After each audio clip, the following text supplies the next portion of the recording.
What's up, everyone? Welcome back to another episode of the Heel Hookers podcast, episode 245. We are back, all three of us here, sitting here together on this fine day. So excited to sit here and talk to all of you about what we got coming up this next Saturday. You know what I mean? This is no ordinary event. This is better than an Apex event. It's on the road UFC fight night card, and it's in Canada. You know they're coming at us with a hard-hitting action. Great fighters, all from Canada, and great fights, meaningful matchups. Katie, I got a question for you. Has Jimmy always been a liar his whole life? Yeah. Never been a good one. Yeah, he's always been really bad at it, but like he has always been a liar for sure. I've always tried. Like I've always done my best, you know. I'm not trying my worst out here. But god damn it, this fucking sucks, man. Like there are some solid matchups, like in things that'd be fun, but before we start, it's like you were saying, it hurts my soul so much to know that we have Gilbert Burns in a main event in 2026 on a 4-fight losing streak, fighting Mike MALOTT, who's on a 3-fight winning streak. Good for him. But to know that he's probably going to go out there and lose when it's like, even at like just earlier stages of this losing streak, he would easily not have lost this fight, even if it was the best version of Mike MALOTT, even a future version of Mike MALOTT that is better than the one that we even know now. He would easily beat this man. And I just do not believe he has what it takes in him at this point in his career and age and everything to get it done against him in this main event. Yeah, no, if this 2024 Gilbert Burns, he cooks him. Gilbert Burns that fought Jack Della Maddalena cooks him. Yeah. But it's like this Gilbert Burns at 40 years old, who is clearly slower, who is clearly a bit more gun shy too, like just has not been going for it at all. And in this 4-fight losing streak has gotten knocked out another 2 times. It's like, it sucks. What is there to be excited about in this main event when you love somebody like Gilbert Burns, you know? Nothing. Like, it's just sad.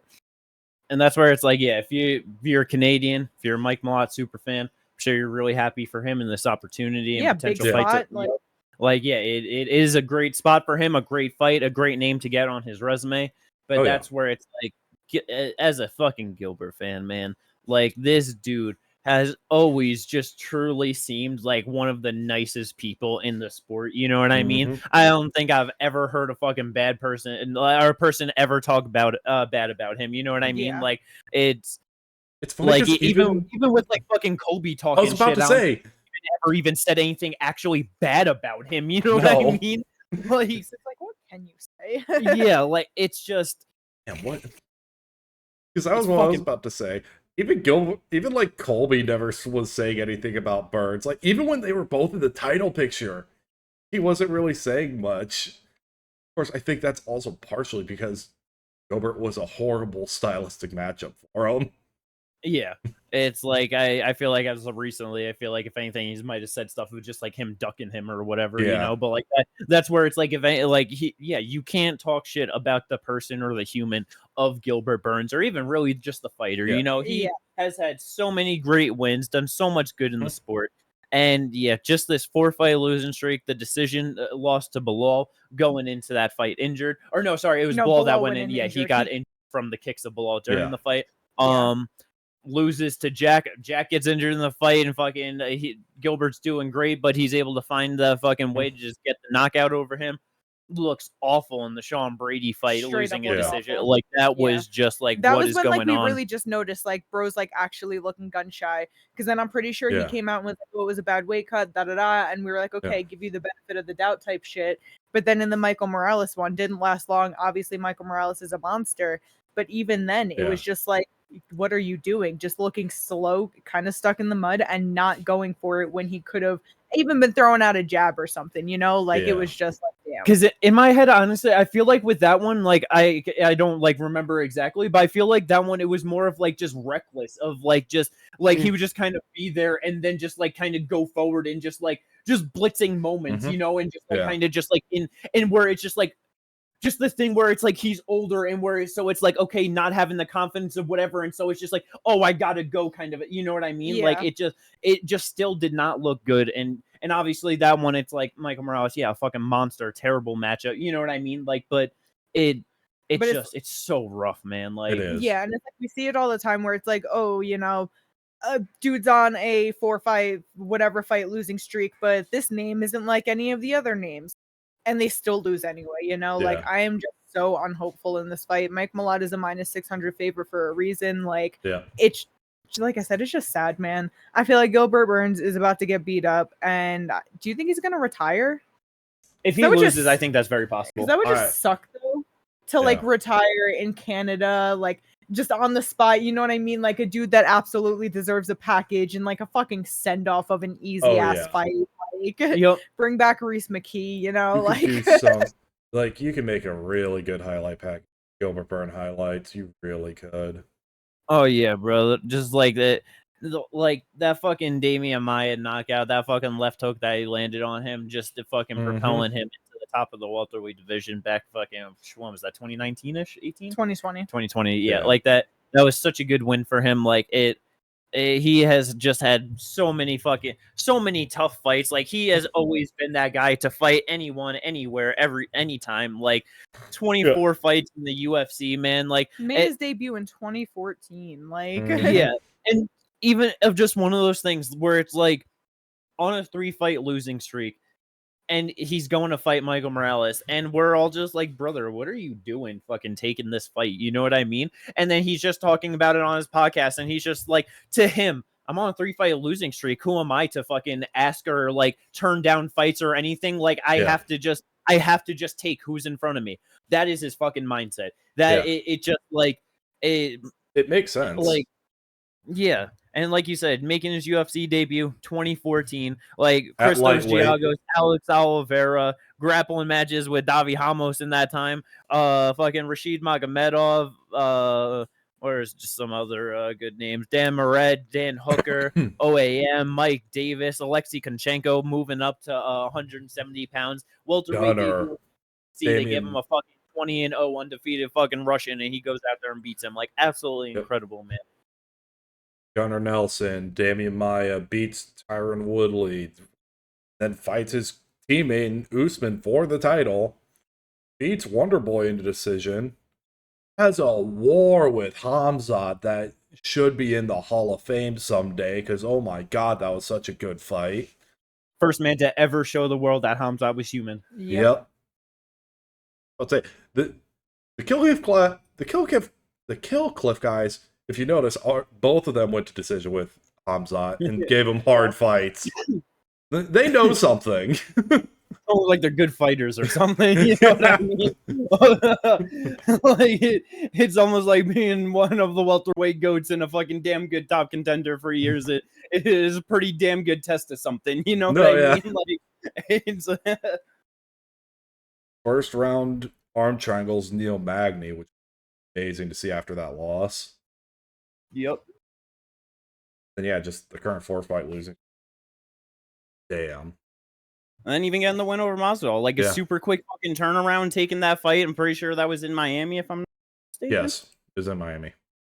Yeah, and like so, you know, it's just like obviously Gilbert's from Florida, but fucking Miami is fucking Masvidal's territory. You know what I mean? Like, so just go out there and get a fucking win over him like that. Like that's just a good fucking win at that time for him. Like, yeah. And then obviously the fucking win streak has been rough, but it's like literally looking at 2 former champions, quite possibly a future champion in Michael Morales, and a great fucking top contender for a while now in Sean Brady. Like, you know what I mean?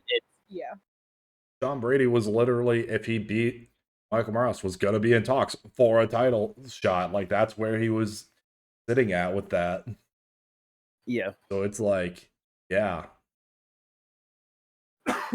It's like Gilbert has an amazing career, and it's like definitely just assuming that he's probably going to lose this one, and there's a good chance that he will hang it up afterwards, but he could go out there, get it done against Mike MALOTT in his fucking enemy territory, like that'd be so fucking awesome, man. Yeah.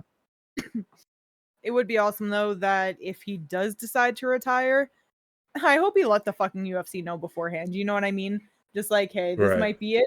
So just maybe they could give him something, because it's like Gilbert's one of those guys where you absolutely can send him off in any country, any state, doesn't matter where you're at, doesn't matter that he's fighting a Canadian in Canada, and if he loses, like he could easily still have such a beautiful send off, you know? Yeah, he will easily get that crowd love and reception, like no doubt about it. Yep.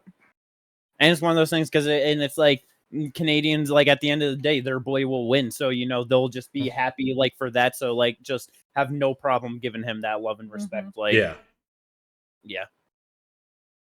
But it's just like, and that's where it just sucks. Is like in terms of the fight, it's like thinking about like a better version of Gilbert. It's just like like better striker, more explosive, more dynamic finisher on the ground, especially. You know what I mean? It's like I really feel like that there's no real area that Mike MALOTT could compete.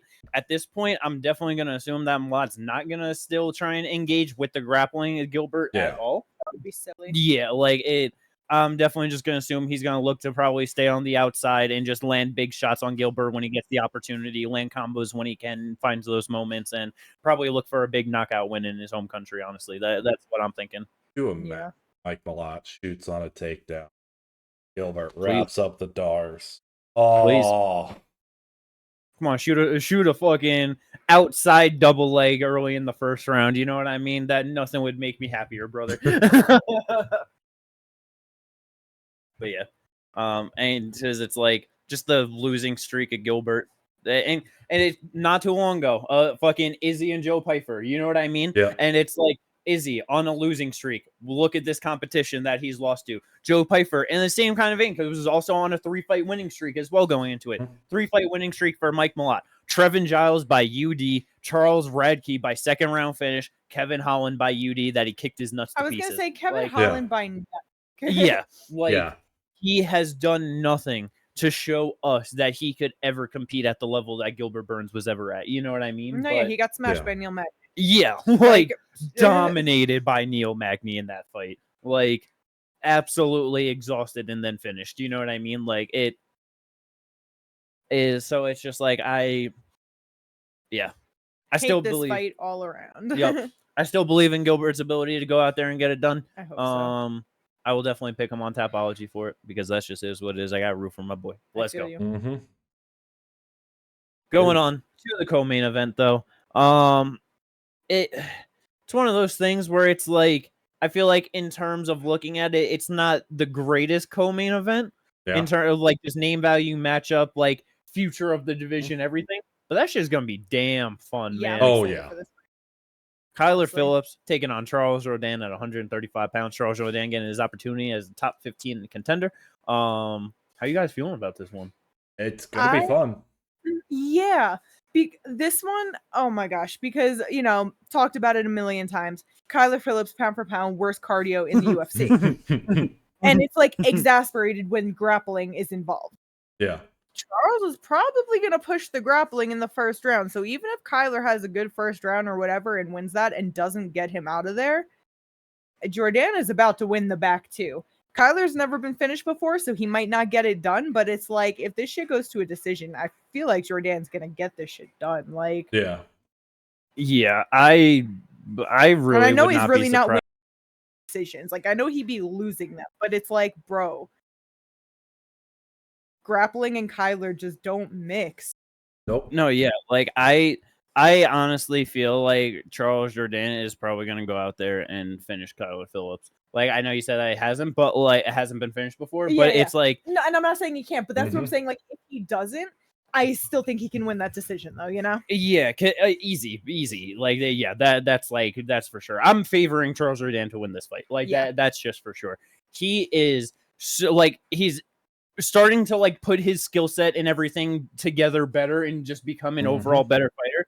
One of those things, man, where you fucking look at his record and you could be so misleaded of like how actually good that he is. He is 8-7-1 draw inside of the UFC. That is not fucking good, man. You go even to just his last 4 losses. Jean Silva, Sean Woodson, Nathaniel Wood, Shane Burgos. That's going back the last 4 years. Yeah. Those are not fucking bad losses at all. This motherfucker is like, he will just fight. He'll fight anyone. And so it's like, obviously, it just, you end up in some rough fights. But it's like, maybe then, like, as we're talking about it, the worst one was his debut against Des Green. His other 2 losses are Andre Fili and Julian Erosa. Yeah.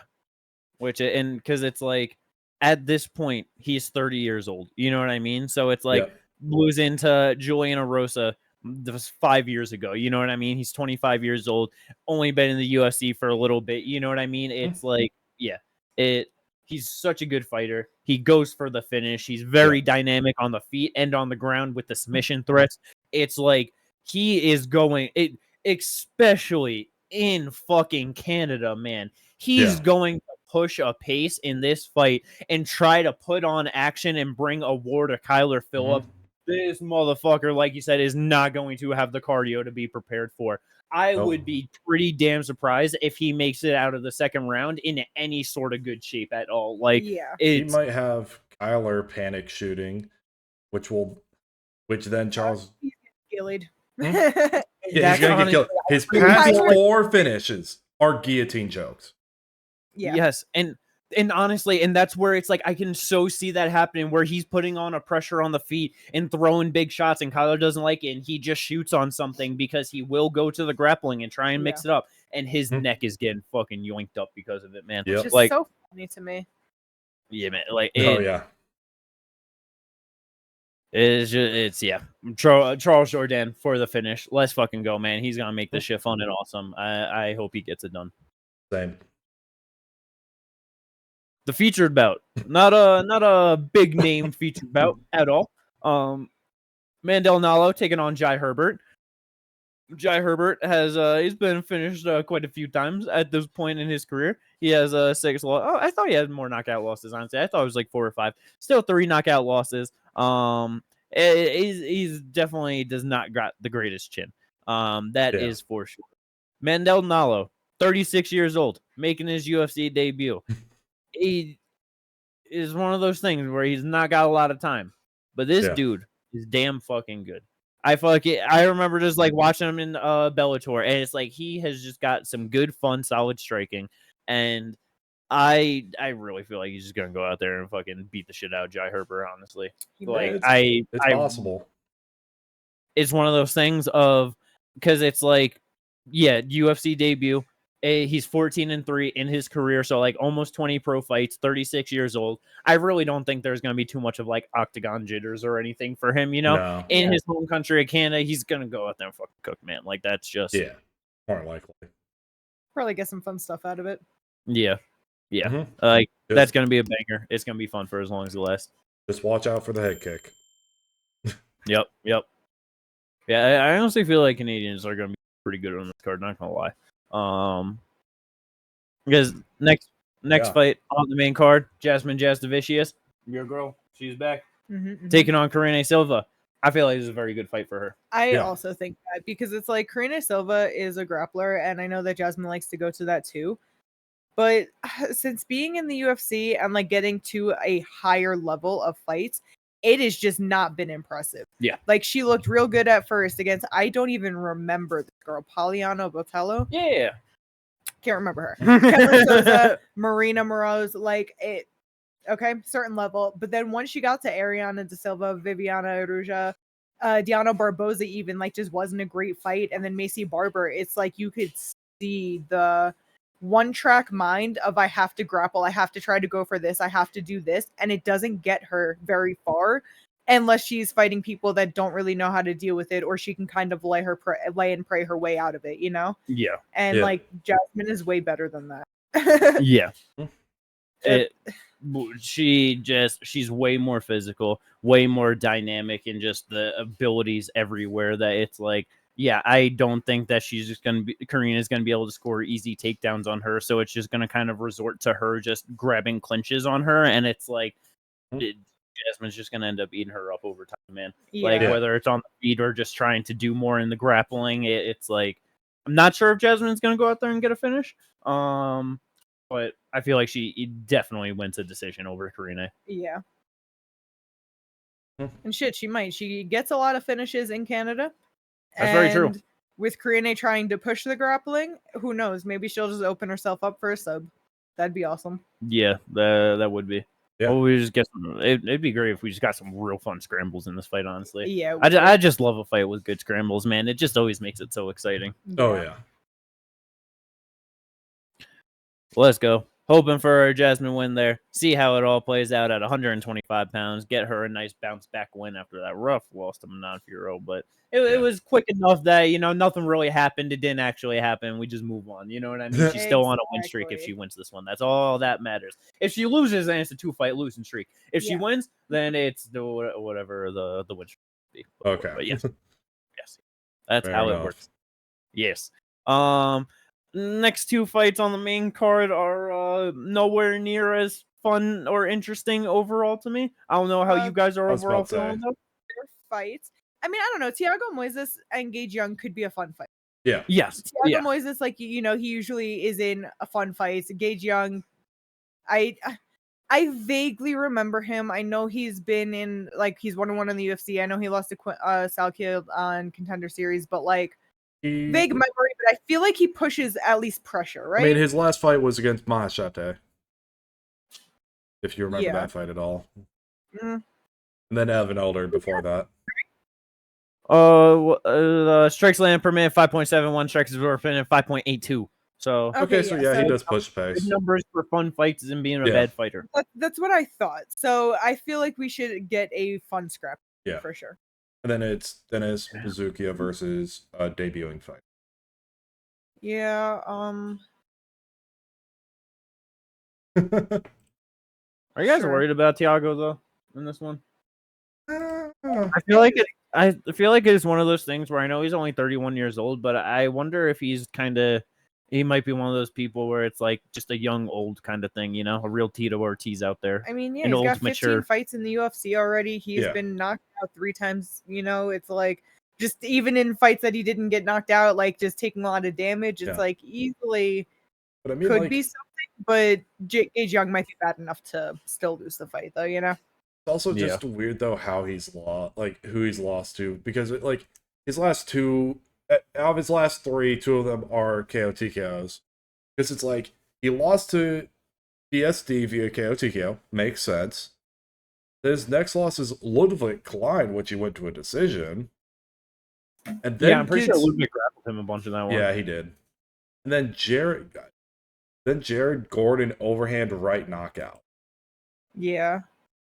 It's weird. It's also been going back and forth with wins and losses. Yeah, I guess this will be telling of where he's at and stuff. Yeah. Yeah, because I mean, he's beating a lot of people who I think he should be beating. He should have beat Trey Ogden, Mitch Ramirez, Melky at lightweight isn't the same Melky at 145. So it's I don't know. I'm not too worried if this was Gage Young was if there was more, if he had more experience in the UFC, I might be more, or if I'd seen more, maybe I'd be more worried. But this one, I'm not really. I get it. We'll see how that plays out. Yeah, like you guys mentioned, Dennis Bazookia, Marcio Barboza in the main card opener. Yep. See how that plays out. No real thoughts or anything on that. Yeah.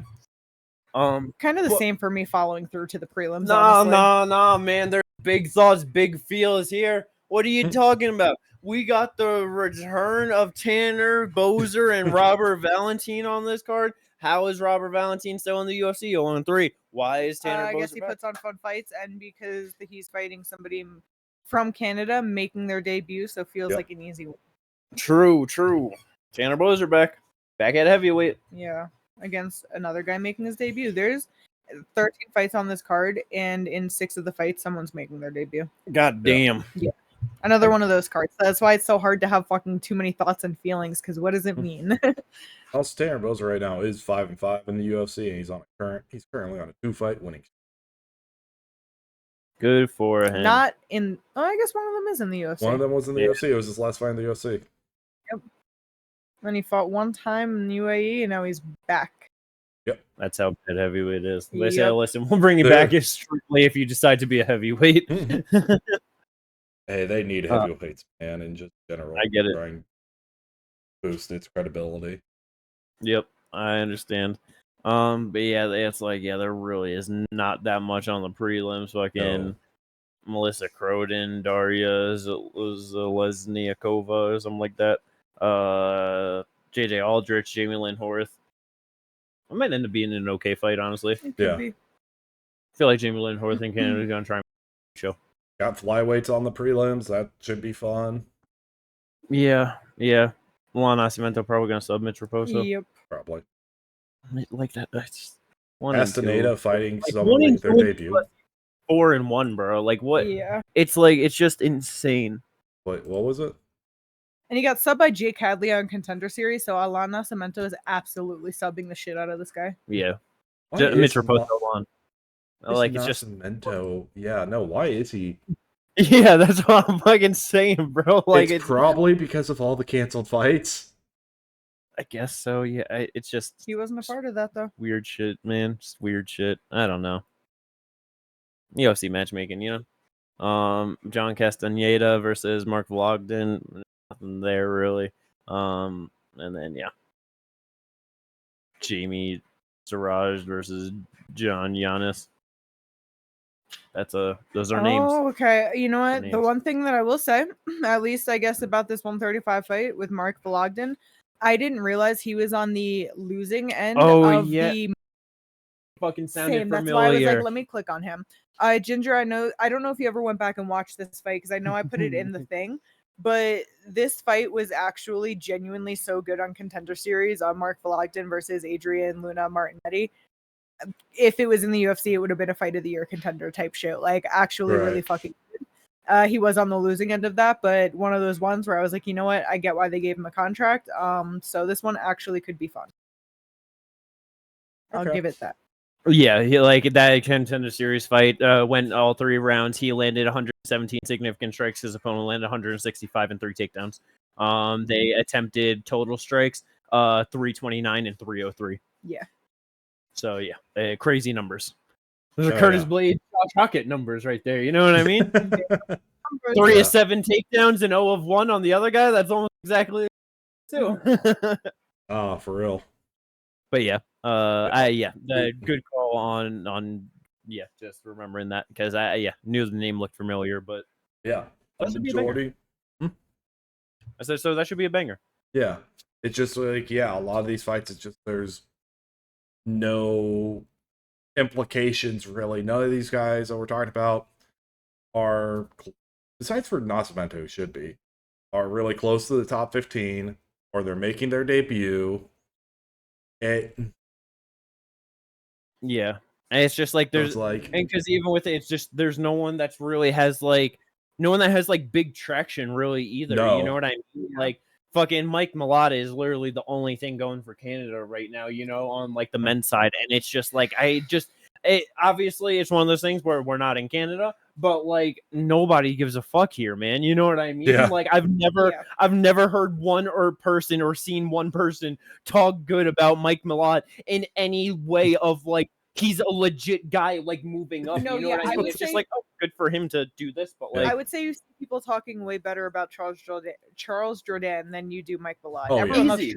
He's got a great personality online and shit. Like, he'd be having fun and shit. Like, and it's like even with that, it's like a 2-fight win streak, but like even with like it's definitely I feel like this is a good one for him of like to start getting that traction into like the actual like top 15 in the division if he can win. But like also, even before this, it's like I haven't been really like hearing people like clamoring to see him against top 15 guys, you know, like it's just one of those things. What were you gonna say, Ginger? Sorry. Kyler Phillip isn't in the top 15 anymore anyway, so that's not necessarily a top 15 implications. But true, but he could fight someone in the top 15 if he does beat Kyler Phillip. That's very true. And honestly, I still wouldn't be surprised if especially if he went out there and finished Kyler Phillips, would not be surprised they put Fareed Basharat up to 15, drop Montel out, and he gets ranked at 15. But 14, yeah. And I think the only time on the podcast I've talked good about Mike MALOTT was when I was predicting him to beat Charles Radke. That's fair. That's fair. You guys were definitely like, Radke's about to beat the shit out of him. Like, nah. Yeah, but it's like I did root for him there. That's true. Yeah, it's one of those things where I feel like you start off your career fighting Mickey Gall and you end up losing to Neil Magny at some point. It's just no one is gonna take you too seriously. You know what I mean? It's just I think there's a lot of factors behind it, honestly, too, because it's that not the most active fighter. Yes. Yep. And he's already 34 years old. Yep. Where it's just I feel like everyone is just on the same page of what are you doing? It's coming into this weekend, it'll be a little over 4 years to the day, since he fought Mickey Gall, and this is his 8th UFC fight. Joshua Van has more fights than him. Yeah.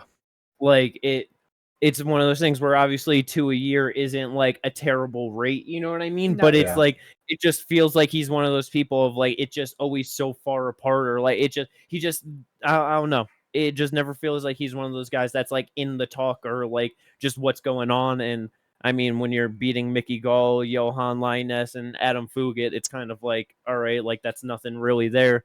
And then you lose to Neil Magny, and it's just okay, well, that was your top 15 step up, you know what I mean? And yeah, now just said the 3-fight win streak, it's then to beat Kevin Holland the way he did, there's just no momentum there.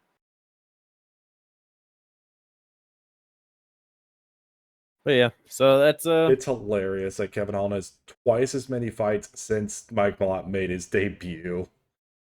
He has 16 fights. Since he made his debut. Yeah, bro. It's one of those things where I'm pretty sure Kevin Holland is 1 or 2 fights away from being at 30 pro fights. Yeah. This dude is literally a year away. Yeah. From being at he's in at the 29 top right now. He is 3 fights away from being tied with as many UFC fights as Michael Johnson, Dustin Poirier, Edson Barboza, Max Holloway. These guys are at 32 UFC fights. Yeah.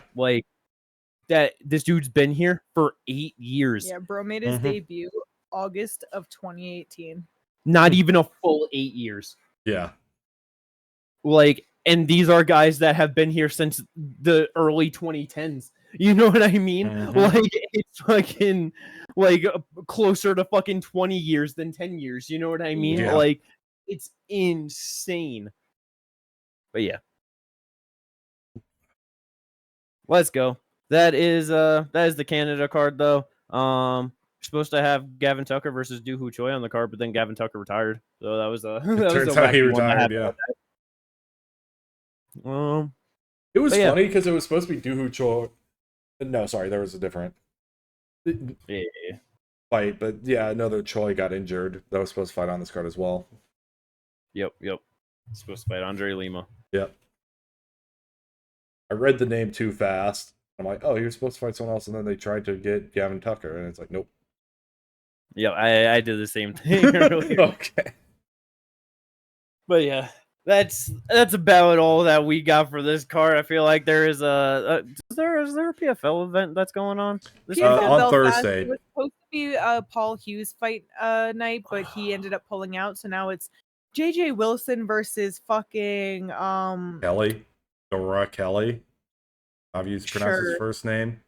Darragh. He's Irish, is probably pronounced crazy. It's definitely not that. But yeah, probably Daryl. A Reese McKee co-main.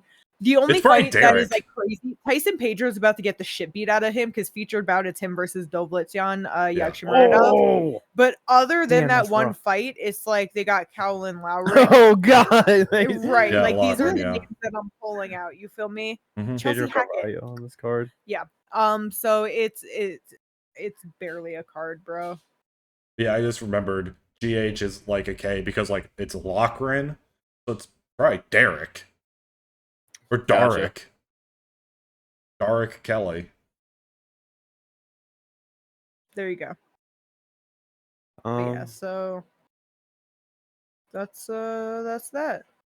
Yeah, there's not that it's one of those things where obviously they lose Paul Hughes on a card, you know it's gonna be a big hit, but like holy shit, that's a big hit. You know what I mean? Like oof. Oh, yep, that's definitely happening. Yeah. Let's go. Well, if you don't work a normal job or if you're not in America, then I'm sure you'll be able to enjoy that card very nicely. But for us, not. But yeah. Other than that, that is about it for everything coming up this weekend. I hope everyone enjoyed this episode of the podcast. If you did, don't forget to like and subscribe, and we will catch you on the next one. Peace out, everyone.